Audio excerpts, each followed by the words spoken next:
NCP के विक्रम तारे Patil, CPIM के पुलक चक्रवर्ती, आपके सुखदेव बेनवांशी, नितिन ठाकुर, अविनाश गुरव, रोशनी कोरे गायकवाड़ जी, नीलम धवन जी, नायडू मैडम, मोइन अंसारी जी, सलीम शेख, जुबेर इनामदार, राजीव मेहरा, मर्लिन डीसा, गीता परदेसी, अंकुश मालूसरे, सुरेश दलवी, प्रकाश नांगने, रूपा पिंटो, मोजेस चिन्नप्पा, मनोज मयेकर जी, किशोर सावंत, माधवी गायकवाड़, दिनेश नलोड़े, लक्ष्मण जंगम, राजेश सिंह, रवि दुबोले, विनोद जगताप, सम्मान्य व्यासपीठ, उपस्थित सभी महाविकास आघाड़ी के सभी पदाधिकारी, कार्यकर्ता, सभी मंडल, सभी फेडरेशन, सभी एसोसिएशन, सभी लोग जिन्होंने इस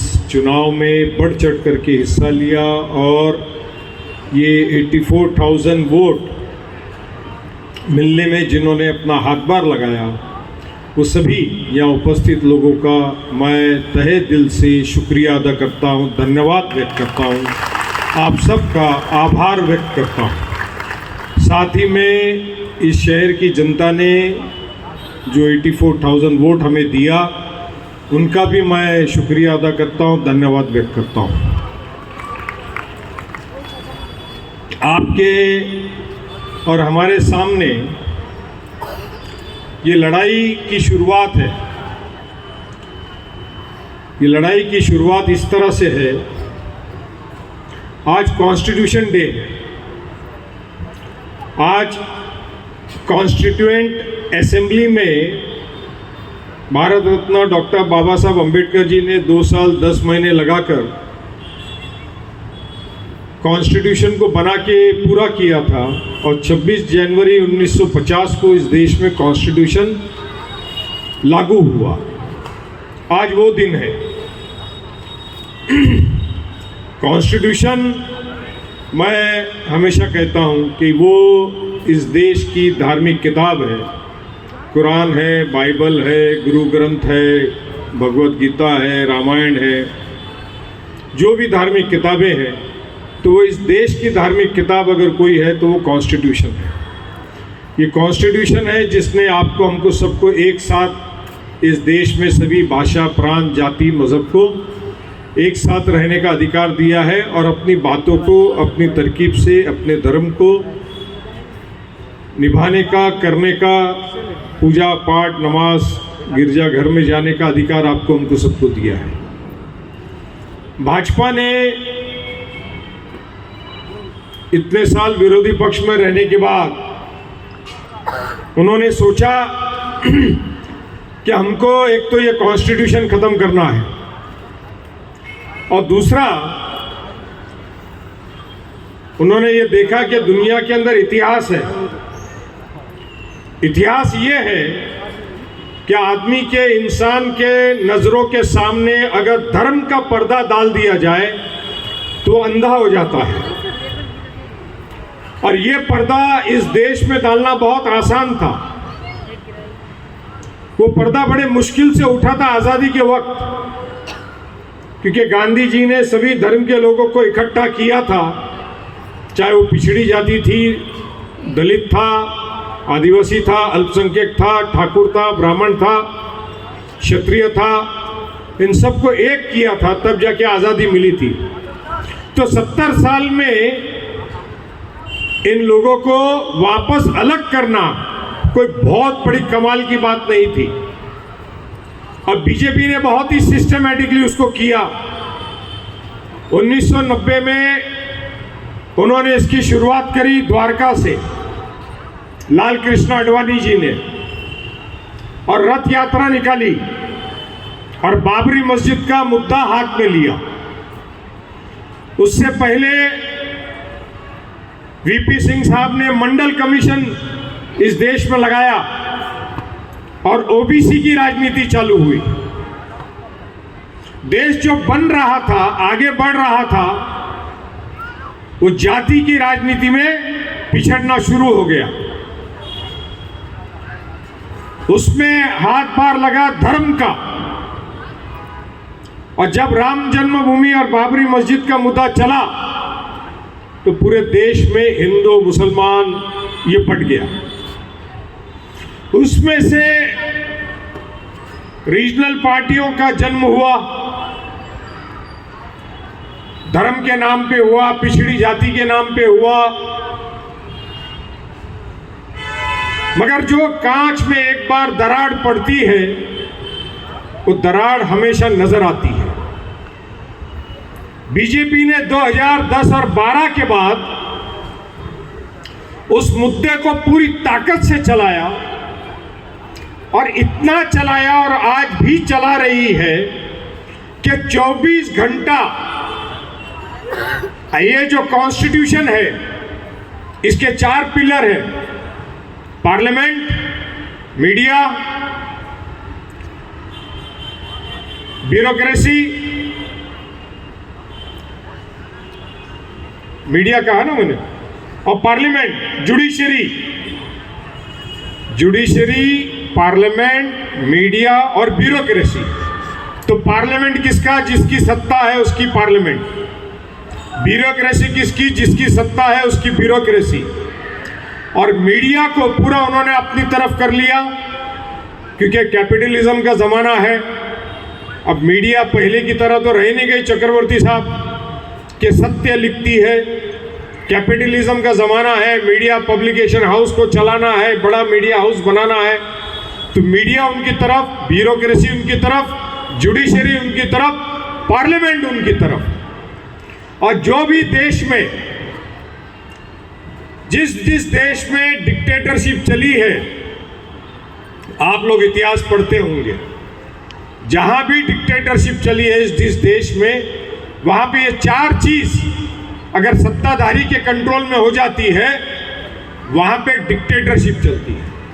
तो आप और हम, ये देश डेमोक्रेटिक डिक्टेटरशिप के अंडर में है और उसके अंदर 4 चांद लगने का काम होता है। जातिवाद, धर्मवाद, हिंदू और मुसलमान। आज हमारा भी पार्टी का वर्कर होगा, अगाड़ी का भी जो पार्टी का वर्कर है, खुल के ये बात आपको बोलने की जरूरत इसके लिए है कि आपके हमारे भी आंख के सामने जाति और धर्म का पर्दा है।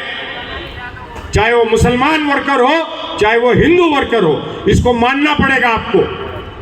आप भी 2 कदम पीछे चलते हो जब धर्म का नाम आता है। मुसलमान वर्कर मुसलमान की बात करेगा, हिंदू वर्कर हिंदू की बात करता है। सही कह रहा हूं, गलत कह रहा हूं? सही कह रहा हूं, गलत कह रहा हूं? यह हकीकत है, क्योंकि आपके भी दिल में ये बात घर कर गई है कि हम हिंदू हैं, हम मुसलमान हैं। आपको चाहे कॉरपोरेशन की लड़ाई लड़नी हो, कि विधानसभा की लड़नी हो, कि लोकसभा की लड़नी हो, आपके खुद के दिल से जब तक ये बात नहीं निकलेगी, आप ये लड़ाई नहीं लड़ सकते। आप ये लड़ाई नहीं लड़ सकते। चाहे उद्धव जी ठाकरे कितना भी बोल दे, चाहे शरद पवार जी कितना भी बोले, चाहे राहुल गांधी कितना भी भाषण करे, मगर आपके हमारे दिल में अगर ये टूटी हुई दरार है, आप और हम ये बीजेपी के खिलाफ लड़ाई नहीं लड़ सकते। ये लड़ने के लिए आपको पहले अपने दिल को साफ करना होगा। अपने आंख में जो कचरा आया है उसको निकालना होगा और ये समझना होगा कि ये देश का कॉन्स्टिट्यूशन, लोकतंत्र खतरे में है। ये देश का भविष्य खतरे में है। इसके लिए रास्ते पे उतर के लड़ाई लड़ना पड़ेगा। तो आप और हम कंधे से कंधा मिला करके लड़ने की तैयारी होनी चाहिए। अगर हम खाली ये सोचेंगे कि हमको खाली विधानसभा लड़ना है, खाली कॉरपोरेशन लड़ना है, तब आप ये लड़ाई नहीं लड़ सकते। आप आज का खाना खाइए, आराम कीजिए घर जाकर के। आप फिर मशीन पे दोष देते रहिए, पैसे को दोष देते रहिए। ये पार्ट एंड पार्सल हो चुका है इलेक्शन प्रोसेस का। मिस्टर देशपांडे है एक शिकागो यूनिवर्सिटी में जो पॉलिटिकल साइंस पढ़ाते हैं। उन्होंने एक किताब लिखी, India after freedom, money power and muscle power and birth of regional parties. उस किताब में उन्होंने पहली इलेक्शन 1950 से लेके तो 2014 तक ये बताया कि इंडिया में पॉलिटिकल प्रोसीजर इलेक्शन ये पहले इलेक्शन से करप्ट हो गया। पहले इलेक्शन से वो जातिवाद शुरू हो गया, धर्मवाद शुरू हो गया और पैसा और करप्शन इलेक्शन में चलना चालू हो गया। 2014 तक की किताब लिखी है, अगर आपको किसी को पढ़ने का शौक हो तो जरूर पढ़िए। तो it has become part and parcel, क्योंकि लोग समाज करप्ट हो गया है। आज पैसा कौन लेता है? बोले पैसा चलता है, पैसा चलता है, पैसा चलता है। पैसा लेता कौन है? वोटर। वोटर पैसा लेता है, इंसान है ना, इसी देश का नागरिक है, इसी मतदार संघ का वोटर है। समाज का आदमी पैसा लेता है, मंडल पैसे लेते हैं, एनजीओ पैसे लेते हैं, इंस्टीट्यूट्स पैसे लेते हैं, सोसाइटी के लोग पैसे लेते हैं, पब्लिक पैसा लेता है, पॉलिटिकल वर्कर पैसा लेता है। पैसा लेता कौन है? वोटर पैसा लेता है। तो करप्ट प्रैक्टिस हो गई है, नहीं हो गई है? करप्ट प्रैक्टिस हो गई, नहीं हो गई है? तो हमारे में सिद्धांतों पे लड़ने की ताकत, क्षमता हमारे में खत्म हो गई है। हमारे नजरों के सामने धर्म का पर्दा डाल दिया गया है। बीजेपी की स्ट्रैटेजी सिंपल है 2012 से, और वो सक्सेस होती जा रही है, क्योंकि जो 40% वोटर है, जो 40% वोटर की पॉलिटिकल पार्टी का वर्कर है, उसके भी दिमाग में वो धर्मवाद, जातिवाद, भाषावाद, प्रांतवाद घुस गया है। वो भी वो ताकत से लड़ने के लिए हिम्मत नहीं करता है, कोई वोटर के साथ आर्ग्यूमेंट करने की हिम्मत नहीं करता है। ये सोच के अंदर का करप्शन है। ये सोच की करप्शन को दूर निकालना होगा। कैसे निकलेगा? तो पहले अपने दिल को साफ करना होगा। अपने दिल को साफ करना होगा कि हम एक पॉलिटिकल वर्कर हैं, हम कोई हिंदुत्व का प्रचार करने के लिए नहीं है, हम कोई इस्लामिक प्रचार करने के लिए नहीं है, हम एक पॉलिटिकल वर्कर है, हम एक पॉलिटिकल आउटफिट, पॉलिटिकल पार्टी के वर्कर है। हमारा काम है जनता तक हमारी पॉलिटिकल पार्टी की बातों को ले जाना, पहुंचाना, बताना। अगर हमारे ही सोच विचार में कहीं करप्ट माइंड होगा, कहीं करप्ट मन में विचार होंगे, तो हम अपनी बातों को लोगों तक नहीं पहुंचा सकते। बीजेपी क्या करती है? 23 तारीख को रिजल्ट आया, पंत प्रधान जी का भाषण कितने लोगों ने सुना? पीएम का भाषण हाथ ऊपर कीजिए। आप सब निराश होकर के गए थे क्या घर पे? पॉलिटिकल वर्कर का काम होता है एक लड़ाई खत्म, दूसरी लड़ाई के लिए तैयार। यह पॉलिटिकल वर्कर का काम होता है। यह आंख से आंसू बहाने का काम औरतों का होता है, मर्दों का नहीं, लड़वैयों का नहीं। झांसी की रानी को याद कीजिए, छत्रपति शिवाजी महाराज को याद कीजिए। रोने के लिए थोड़ी होता है इलेक्शन। गिरते हैं शेर सवारी मैदाने जंग में, घुटनों के बल चलने वाले क्या खाक लड़ेंगे? 23 तारीख को पंत प्रधान ने बीजेपी के कार्यालय पे गए, क्या भाषण किया? भाषण होना चाहिए था कि आप सब वर्कर जीत गए, बीजेपी वाले, आप लोग का अभिनंदन। उन्होंने भाषण क्या किया? आज से 3 महीना पहले एक वक्फ बोर्ड के बिल के ऊपर एक कमेटी बनी। मालूम है? कितनों को मालूम? हाथ ऊपर करना। वक्फ बोर्ड के ऊपर। वक्फ बोर्ड क्या है मैं 2 मिनट में बताऊंगा, क्योंकि हमारे हिंदू समाज के भाइयों को भी समझना चाहिए कि वक्फ एक्ट है क्या। तो उसके ऊपर एक कमेटी बनी। उस कमेटी के रिपोर्ट के ऊपर वोटिंग है मंडे के दिन पार्लियामेंट में। मोदी साहब ने भाषण किया, बधाई तो दी, मगर यह कहा कि वक्फ एक्ट की इस देश में जरूरत नहीं है। उसके तुरंत दूसरे दिन संभल में, यूपी में, जामा मस्जिद के अंदर कोर्ट ने, डिस्ट्रिक्ट कोर्ट ने 12 सितंबर 1991 का बाबरी मस्जिद के बाद में पार्लियामेंट में एक बिल पास हुआ है। वो बिल में क्या कहा गया है कि 1947 का जो भी रिलीजियस स्ट्रक्चर्स है उसके ऊपर कोई आर्गुमेंट नहीं होगा, वो जैसे कि तैसा रहेगा, चाहे हिंदू का हो क्या मुसलमान का। मगर उसके बावजूद इस बीजेपी के सरकार के राज में हर कोर्ट के अंदर पिटीशन दाखिल होती, कोर्ट एक्सेप्ट करता है और दूसरे दिन कमेटी अपॉइंट करता है। वही हुआ संभल में, वक्फ की कमेटी बनी, महाराष्ट्र का इलेक्शन चल रहा था, यूपी के डिस्ट्रिक्ट कोर्ट संभल में पिटीशन दाखिल हुआ, कोर्ट ने तुरंत वहां पे कमेटी बनाई, कमेटी दूसरे दिन जाकर के इन्वेस्टिगेशन करती है कि यहां पर मंदिर था क्या मस्जिद था।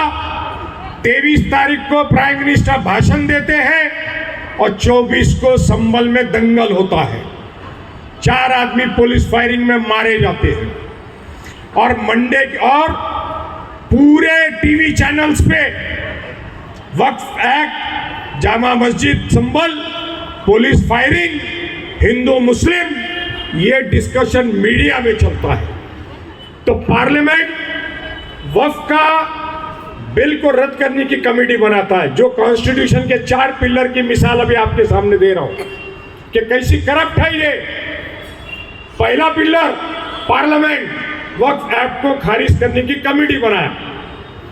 दूसरा पिलर, जुडिशरी 1991 का एक्ट के बावजूद पिटीशन एक्सेप्ट करता है और तफ्तीश करने की कमेटी बनाता है। Second pillar. थर्ड पिलर, प्रशासन, पुलिस फायरिंग करती है, ये कहती है कि लोगों ने फायरिंग किया। अभी शाम में मैंने टीवी पे देखा, दंगा हो रहा है, इंस्टेंट दंगा हो रहा है, पुलिस के पास ड्रोन वहां पे शूटिंग कर रहा था, तो प्री अरेंज था नहीं था। ड्रोन शूटिंग कब करती है पुलिस? दंगा हो रहा है, पुलिस शूटिंग कर रही है ऊपर से। तो प्रशासन करप्ट। उसके बाद क्या होता है? चौथा पिलर, मीडिया, पूरा टीवी पे debate. 4 pillars of constitution is corrupt. ये मेरा खुला आरोप है, ये मेरा खुला आरोप है। देश में ये चारों कॉन्स्टिट्यूशन के पिलर करप्ट हो चुके हैं, ये डिक्टेटरशिप के अंडर में काम कर रहे हैं। वक्फ एक्ट क्या है? राजा महाराजा छत्रपति शिवाजी महाराज के टाइम पे भी, प्रभाकर भाव, जो मस्जिद होती है, मदरसा होता है, कब्रिस्तान होता है, शमशान होता है, देवस्थल होते हैं, देवस्थान होता है, इसको राजा महाराजाओं के टाइम पे ये लो, ये मंदिर है, इसको 500 एकड़ जमीन, इसको 200 एकड़ जमीन, ताकि उसमें से जो खेती बाड़ी होती थी वो देवस्थान का, दरगाहों का खर्चा चलता था। ये कब्रिस्तान है तो ये इसको संस्था को दे दिया। हिंदुस्तान जब बना, कॉन्स्टिट्यूशन बना, तो वक्फ एक्ट बनाया गया, हिंदू देवस्थानों के लिए अलग से एक्ट बनाया गया, चैरिटी कमिश्नर्स बनाए गए, उसके तहत उन संस्थाओं को रजिस्टर किया गया। और वो जो मिल्कियत राजा महाराजा और अंग्रेजों के टाइम में भी जो दी गई थी वो उस वक्फ एक्ट के तहत उसको मॉनिटर करती है। मगर वक्फ को लेकर के हिंदू भाइयों को यह बताया जाता है कि देश की संपत्ति है और इसको मुसलमानों को दे दिया गया है, ये कांग्रेस ने दे दिया है, इस तरह से बताया जाता है। और यहाँ बैठे सारे मेरे हिंदू भाई को भी यही लगता है। लगता ही नहीं लगता? अरे खुल के बोलिए, घर की बात है। लगता है ना आप लोग को? लगता है कि नहीं लगता है कि ये देश की संपत्ति मुसलमानों को दे दी गई? ये नैरेटिव बीजेपी ने सेट किया और हमारे हिंदू भाइयों को इस देश में लगता है कि ये हकीकत में ऐसा है। लेकिन देवस्थान को जमीन कहां से आई? नवाबों ने दी, राजाओं ने दी, छत्रपति शिवाजी महाराज ने दी, अंग्रेजों ने दी, देवस्थानों के लिए दी, दरगाहों के लिए दी, सूफियों के लिए दी, संतों के लिए दी, कब्रिस्तान के लिए दी, बरियल ग्राउंड के लिए दिया, क्रिमेशन ग्राउंड के लिए दिया। ये वो जमीनें हैं जो आपको हमारे कॉन्स्टिट्यूशन ने तुम्हारा धर्म, तुम्हारे जन्म से लेकर तुम्हारी अंतविधि तक तुम्हारे धार्मिक रीति रिवाज से करने का अधिकार है। मगर बीजेपी इसका नैरेटिव सेट करती है, रॉन्ग इंटरप्रिटेशन करती है, और इस रॉन्ग इंटरप्रिटेशन को मीडिया 24 घंटा फैलाता है। 24 घंटा। अभी आप रात को जाकर के टीवी में देखना, वो संबल के ऊपर डिबेट चल रहा है। बीजेपी का व्यक्ति डिबेट करता है, अरे आप कायदे को नहीं मानोगे, आप कोर्ट को नहीं मानोगे। अरे कायदा तो पार्लियामेंट ने बनाया ना 91 में कि कोई भी रिलीजियस प्लेसेस के ऊपर कोई पिटीशन नहीं होगी। तुम आर्ग्यूमेंट करते हो कि रात को 12 बजे सुप्रीम कोर्ट चलता था तो 24 घंटे में इन्वेस्टिगेशन करने के लिए कोर्ट ने आदेश दिया, तो तुमको तकलीफ क्या है? तो हमारे हिंदू वर्कर और हिंदू भाई को भी ऐसा लगता है, अरे ये बरोबर बोल रहा है, ये गलत क्या बोल रहा है। कहने का मतलब ये है कि बीजेपी इलेक्शन लड़ती है, रिजल्ट के दिन ही दूसरी पायरी चालू करती है।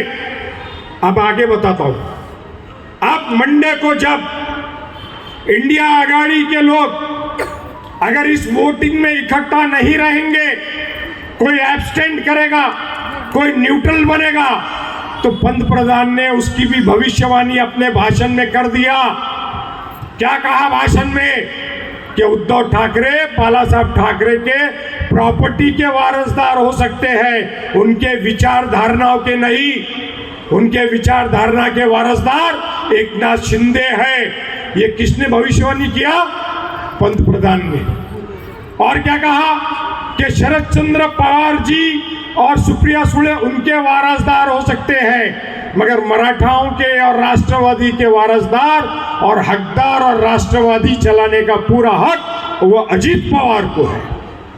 ये दो घटक पक्ष है आघाड़ी के अंदर, महाराष्ट्र में और इंडिया आघाड़ी के अंदर। अब जब इंडिया आघाड़ी के अंदर ये वोट तो गिरेगी मेजॉरिटी से वक्फ एक्ट के तहत, मगर बीजेपी उस पे अपना गेम शुरू कर चुकी है कि इंडिया आघाड़ी में फूट कैसे हो, महाविकास आघाड़ी में फूट कैसे हो, हम एक दूसरे के ऊपर संभ्रम कैसा निर्माण करें कि ये बरोबर है, ये मुसलमानों की प्रॉपर्टी काहे के लिए होना चाहिए, ये हिंदुस्तान की है। तो शिवसेना के लोग अलग सोचेंगे, राष्ट्रवादी के लोग अलग सोचेंगे, समाजवादी के लोग अलग सोचेंगे, कम्युनिस्ट अलग सोचेगा, आप वाले अलग सोचेंगे। फूट किस में होगी? इंडिया आघाड़ी में होगी। वर्कर का संभ्रम किसका निर्माण हो रहा है? इंडिया आघाड़ी के अंदर। देश के अंदर हिंदू और मुस्लिम को बांटने का नैरेटिव कौन सेट कर रहा है? बीजेपी कर रही है। और किस तरह कर रही है? तो कॉन्स्टिट्यूशन के 4 पिलर का इस्तेमाल करके, ये कॉन्स्टिट्यूशन के 4 पिलर का इस्तेमाल करके 24 घंटा व्हाट्सएप यूनिवर्सिटी, 24 घंटा टीवी के ऊपर यही भाषा, ये विचारधारणा से आपको हमको लड़ना है। कितना लड़ पाएंगे? बहुत बड़ा क्वेश्चन मार्क है। 84,000 वोट हमको मिला, वो मिला है, तो आपको लगता है बीजेपी वाले शांत बैठेंगे?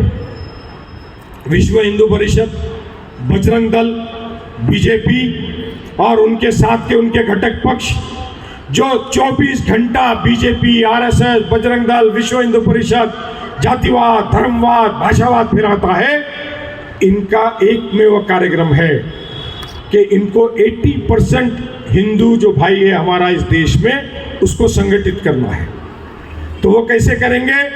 इनके पॉलिटिकल वर्कर्स को तोड़ो, इनके पॉलिटिकल वर्कर के विचारों को भ्रष्ट करो, उसके अंदर दीवार डालो, उसके अंदर हिंदू मुस्लिम की भेदभाव डालो। पहला वर्कर के अंदर आता है, बाद में नेताओं में जाता है। जब वर्कर भाग जाता है तब नेता उसके साथ जाता है, जब जनता चले जाती है तो नेता उसके पीछे जाता है। तो ये इतना माइन्यूट काम ये लोग करते हैं।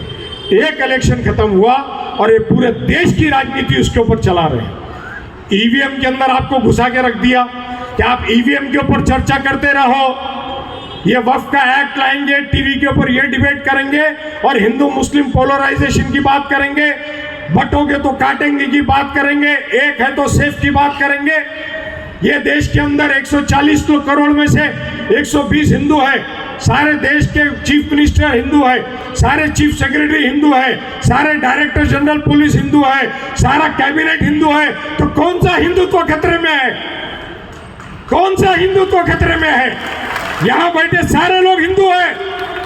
नीलम धवन हिंदू नहीं है, रोशनी कोरे हिंदू नहीं है, प्रभाकर मात्रे हिंदू नहीं है, मगर हिंदुओं को दिखा दिया गया है कि ये भी हिंदू नहीं है क्योंकि ये इंडिया गाड़ी के अंदर है। ये विचारधारा बना दी है, ये सोच डेवलप कर दी है। हमारा वर्कर, मैं बोलता हूं, हमारा कांग्रेस का वर्कर बोलता हूं, प्रभाकर, कांग्रेस का वर्कर लड़ने को डरता है। वो सोचता है मुजफ्फर भाई का नाम मैं लेगा कि कैसा गुजरातियों में बोलूं, कैसा ब्राह्मण में बोलूं। हमारा ब्राह्मण वर्कर डरता है, हमारा क्षत्रिय वर्कर डरता है, हमारा दलित वर्कर डरता है, हमारा आदिवासी वर्कर डरता है, हमारा अगरी वर्कर डरता है, हमारा क्रिश्चियन भाई डरता है। अब मुसलमान तो हिंदुओं में जाता ही नहीं है, उसको तो दाढ़ी टोपी बुर्खा देख के एंट्री नहीं है, तो कैसा लड़ोगे? आप जब खुद एक होकर के नहीं रह सकोगे तो ये बड़ी फैसिस्ट फोर्सेस से, चक्रवर्ती जी, आप जो हम कहते हैं फैसिस्ट फोर्सेस, राइट विंग, ये विचारधारा से लड़ने के लिए ये सामने बैठा हुआ आर्मी, ये फौज, ये दिल से अगर एक साथ नहीं होगी, हम ये लड़ाई नहीं लड़ सकते। अभी इस नाके पे मुझे आपके 3 लोग मिले थे, चक्रवर्ती जी आपके मित्र मिले थे, मुझे कहने लगे ये कोर्ट में कुछ नहीं होगा, तो मैंने उनसे यही कहा, ये 4 pillars of constitution has got corrupt, ये करप्ट हो चुका है, ये करप्ट हो गया इसका दिमाग, सोच, विचार। हम डेमोक्रेटिक डिक्टेटरशिप के अंदर हैं। तो बोले कैसा लड़ेंगे? बोला फ्रेंच रेवोल्यूशन को याद करो, फ्रेंच रेवोल्यूशन, हर घर का व्यक्ति जब तक रोड पे नहीं उतरेगा ये देश बच नहीं सकता। 4 आदमी आंदोलन करके माइक लेके भाषण करने से देश नहीं बचेगा। एक बड़ा रेवोल्यूशन करना होगा, फ्रेंच रेवोल्यूशन, तख्ता पलट करना होगा, 100 करोड़ जनता को रास्ते पे उतरना होगा। जरूर। ये मशीन से नहीं लड़ी जा सकती, जरूर। ये वोट से नहीं लड़ी जा सकती। इसको लड़ना है तो रास्ते पे उतरना होगा, और अगर रास्ते पे उतरने की तैयारी नहीं है तो घर जाइए, खाना खाइए, टीवी लगाइए, पिक्चर देखिए, जीएसटी भरिए और इनकी गुलामी कीजिए। अंग्रेजों की तो सिर्फ 1 करोड़ लोग गुलामी कर रहे थे, 32 करोड़ लोग अंग्रेज के खिलाफ लड़ रहे थे। 32 करोड़ लोग अंग्रेज के खिलाफ लड़ रहे थे, और वो 1 करोड़ लोग कौन थे? जो नवाब थे, राजा थे, जिनको धन संपत्ति अपनी संभालने की थी, ये वो लोग थे। महात्मा गांधी जी आए और उन्होंने ये 32-33 करोड़ लोगों को जब संगठित किया, तब अंग्रेज इस देश को छोड़ के जाना पड़ा। आज अगर आपको ये फैसिस्ट फोर्सेस से लड़ना है, अगर आप चाहते हो कि देश के अंदर सभी जाति बिरादरी एक साथ रहे जिस तरह रह रही है, तो रास्ते पे उतरना पड़ेगा। उस वक्त अगर सोचोगे मेरी 8 बजे की ट्रेन है, मेरे नौकरी का क्या होगा, मेरे धंधे का क्या होगा, मेरे कारोबार का क्या होगा, ना तुम्हारा घर बचेगा ना तुम्हारा कारोबार बचेगा। ये अडानी और अंबानी इस देश को लूट के खा रहे हैं, और बेचने वाले कोई और नहीं, तो ये जो सत्ता में बैठे लोग हैं यही बेच रहे हैं। ये ओपन ड्राइव कर रहे हैं। फ्री बीज है क्या? आपके हमारी कॉन्स्टिट्यूंसी में 65,000 65,000 लाड़की बहनों को पैसा दिया गया। शर्माना नहीं, मैं हाथ उठाने कहूंगा भी। अगर मेरी बात दिल को लगी है तो हकीकत में हाथ उठा के बताना। हम आप पे डाउट नहीं करते। मैं आपको उदाहरण देना चाहता हूं कि किस तरह से पैसा बांटा गया। आप सारे लोगों में से जिनके भी घर में माँ बहनों ने लाड़की बहन का फॉर्म भरा और पैसा उनको आया, हाथ ऊपर कीजिए, हाथ ऊपर कीजिए। कोई शर्म की बात नहीं है, कोई शर्म की बात नहीं है। मैं कल संगमनेर था, बाला साहब थोराट साहब के यहाँ। उन्होंने अपनी कॉन्स्टिट्यूंसी में 85,000 85,000 लाड़की बहन योजना के लाभार्थी बनाए कि गरीबों को पैसा मिल रहा है तो मिलना चाहिए। 65,000 औरतों ने जाके उनके खिलाफ मतदान किया। क्यों? क्योंकि बीजेपी ने नैरेटिव सेट किया कि महाविकास आघाड़ी की सरकार आएगी, ये योजना आपकी बंद कर देगी। महाविकास आघाड़ी ने 3,000 रुपए देने की बात करी। आप लोगों ने पर्ची बांटी क्या? घर में कितने लोगों ने बांटी पर्ची? हाथ में हाथ ऊपर उठाओ। 40%। ये कमी है हमारी कि महाविकास आघाड़ी ने 3,000 रुपए देने की बात करी, हम अपनी बात को लोगों तक के नहीं पहुंचा पाए। मुझे शांतिनगर, पूनम सागर, शांति विहार से फोन आए कि साहब बीजेपी वाले यहाँ आए और उन्होंने कहा कि महाविकास आघाड़ी आएगी तो आपका 1,500 रुपये बंद हो जाने वाला है। ये प्रचार का तरीका है उनका। और आपका हमारा, हमको सीढ़ी चढ़ने को तकलीफ, हमको घर घर डोर टू डोर जाने को तकलीफ, हम डिपेंड रहते हैं हमारी महिलाओं के ऊपर, कार्यकर्ताओं पे। लड़ाई ऐसी नहीं लड़ी जा सकती। लड़ाई लड़ने के लिए मैदान में उतरना पड़ेगा। और जो जो लोग लड़ाई लड़ने के लिए तैयार हैं, हाथ ऊपर कीजिए। ये इतने हाथ रहेंगे? क्यों हाथ दुख गया? ये लड़ाई खाली महापालिका की नहीं है, सिर्फ नगर पालिका की नहीं है। आपको लगेगा कि नगर पालिका के लिए मैंने चुनाव ये बैठक ली, नहीं। ये बैठक आपका शुक्रिया अदा करने के लिए था, आपका धन्यवाद व्यक्त करने के लिए था कि आप लोगों ने मेरे पे भरोसा किया, महाविकास आघाड़ी पे भरोसा किया, कांग्रेस पे किया, शिवसेना पे किया, राष्ट्रवादी पे किया, सीपीआई पे किया, आप पे किया, समाजवादी पे किया। और ये आप सब मिलकर के इस चुनाव की लड़ाई को हमने लड़ा। बीजेपी ने बहुत कोशिश की कि इस इलेक्शन को मीरा भाईंदर पोलराइज करे, हिंदू मुस्लिम करे। उसमें उनको सक्सेस नहीं मिला। अगर उनको सक्सेस मिला होता तो हमको खाली 50,000 वोट मिलते। उनको सक्सेस नहीं मिला, इसके लिए उनको 2-2 चीफ मिनिस्टर, 4-4 मंत्री और बड़े बड़े नेताओं को लाना पड़ा। और उनको कटोगे तो बटोगे, एक है तो सेफ है, लाड़की बहन योजना, झूठी बातें, कत्ल खाना, यह प्रचार करना पड़ा। भाईंदर वेस्ट में प्रचार कर रहे थे, वो अंदर जो चुन के आया है, भले शहर में घूम के आज विकास की बात करेगा, मगर झूठ बोलने में एक नंबर है।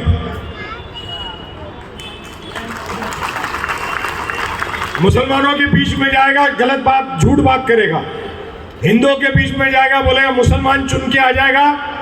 भाईंदर वेस्ट में सारे दाढ़ी वाले, टोपी वाले नजर आएंगे। दूसरी जगह जाएगा, कत्ल खाने की बात करेगा।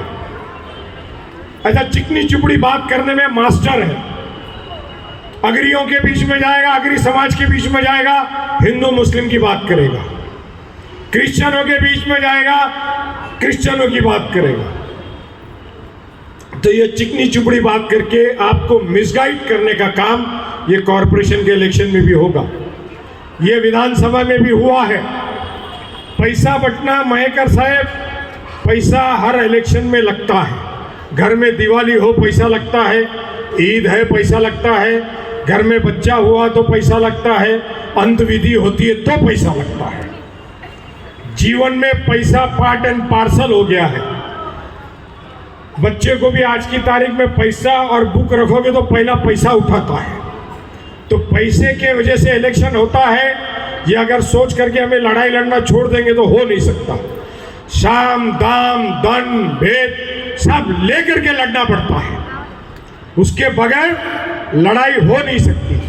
और ये लड़ाई तो आपके पास खाली साम दाम दंड भेद है, उनके पास जातिवाद है, धर्मवाद है, भाषावाद है, हिंदू मुस्लिम है, बटोगे तो कटोगे है, एक है तो सेफ है, मुसलमान इस देश को खा जाएगा, कांग्रेस ने इस देश को मुसलमान के सुपुर्द कर दिया, ये भाषा है। ये इन सारी बातों से, इस विचारधारा से लड़ना है। इसके लिए आपको हमको पहले अपने दिल को साफ करना है। जितने लोग यहाँ खड़े हैं, आपके हमारे दिल में अगर कोई मन मुटाव है, भेदभाव है, और मेरे हिंदू भाइयों से भी मैं कहना चाहता हूँ और मुसलमानों से भी कहना चाहता हूँ कि अगर आपके दिल में हिंदुओं के लिए और आपके दिल में अगर मुसलमानों के लिए कोई किस्म की भेदभाव है या शंका कुशंका है, मेरे से आके डिस्कस कीजिए। मैं आपके सारे प्रश्नों का उत्तर देने को सक्षम हूँ। ये भेदभाव जब तक नहीं निकलेगा, अगर आर्मी है यूनाइटेडली अगर खड़े नहीं रहेगी और उसका टारगेट दुश्मन खाली नहीं होगा, अगर आर्मी है और उसको लगेगा मेरा बाजू वाला मुसलमान है, उसके बाजू वाला क्रिश्चियन है, ये पलट के मेरे को ही गोली मारने वाला है, या मैं ये पलटा तो इसको मार दूं, फिर ये संपत्ति मेरी होगी, तो अगर ये सोच होगी तो सामने वाला आप तीनों को गोली मारेगा। इतना याद रखना है।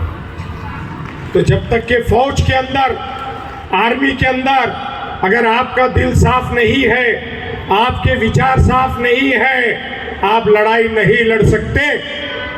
और जिसके विचार साफ नहीं है, जिसका दिल साफ नहीं है, उन्होंने अपने अपनी पार्टी के नेताओं को बोल देना चाहिए कि साहब हम कांग्रेस के साथ नहीं लड़ेंगे, साहब हम शिवसेना के साथ नहीं लड़ेंगे, साहब हम आप के साथ नहीं लड़ेंगे, साहब हम समाजवादी के साथ नहीं लड़ेंगे।